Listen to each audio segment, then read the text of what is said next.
Russia నుంచి చమురు కొనుగోలు చేస్తున్నామన్న కారణంతో అమెరికా అధ్యక్షుడు ట్రంప్ మన దేశంపై విధించిన 25% అదనపు సుంకాల అమలుకు ఒక రోజు ముందు ప్రధాని మోదీ స్వదేశీ ఉత్పత్తుల ఆవశ్యకతను నొక్కి చెప్పారు. స్వదేశీ మేక్ ఇండియా అనేవి కొత్త కొలువులు సృష్టించేందుకు సహాయపడతాయని పేర్కొన్నారు.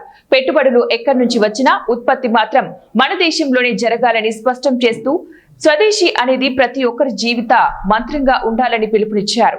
రానున్న 5-6 జపాన్ సంస్థ సుజుకి మోటార్ కార్పొరేషన్ భారత్ లో 70,000 కోట్ల రూపాయలు పెట్టుబడులు పెట్టేందుకు కట్టుబడి ఉన్నట్లు ప్రకటించిన సందర్భంగా మోదీ ఈ వ్యాఖ్యలు చేశారు. గుజరాత్ లోని హన్సల్పూర్ కర్మాగారంలో విదేశాల ఎగుమతుల కోసం విటారా అనే ఎలక్ట్రానిక్ వాహనాలను ఉత్పత్తి చేస్తున్నారు. ఈ ఫ్యాక్టరీ నుంచి తయారైన మొట్టమొదటి వాహనాన్ని మోదీ మంగళవారం ఇక్కడ జెండా ఊపి ఎగుమతులను లాంఛనంగా ప్రారంభించారు. అలాగే ఈవీలో కీలకమైన lithium ion battery cell electric ఉత్పత్తుల ఫ్యాక్టరీని కూడా మోదీ ప్రారంభించారు. కాగా ప్రధాని మోదీ 2 రోజుల పర్యటన నిమిత్తం గురువారం జపాన్ బయలుదేరనున్నారు. 29-30 తేదీల్లో ఆ దేశ ప్రధాని షిగెరు ఇషిబాతో కలిసి చర్చలు జరపనున్నారు. 15వ భారత జపాన్ వార్షిక సదస్సులో పాల్గొంటారు.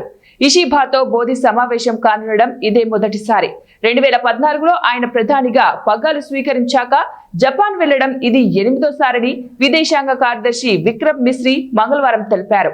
అటు నుంచి అదే చైనాలోని టియాన్జిన్ లో జరిగే షాంఘై సహకార సంస్థ సదస్సు కూడా వెళ్తారు. 31 తేదీల్లో అక్కడే ఉంటారు.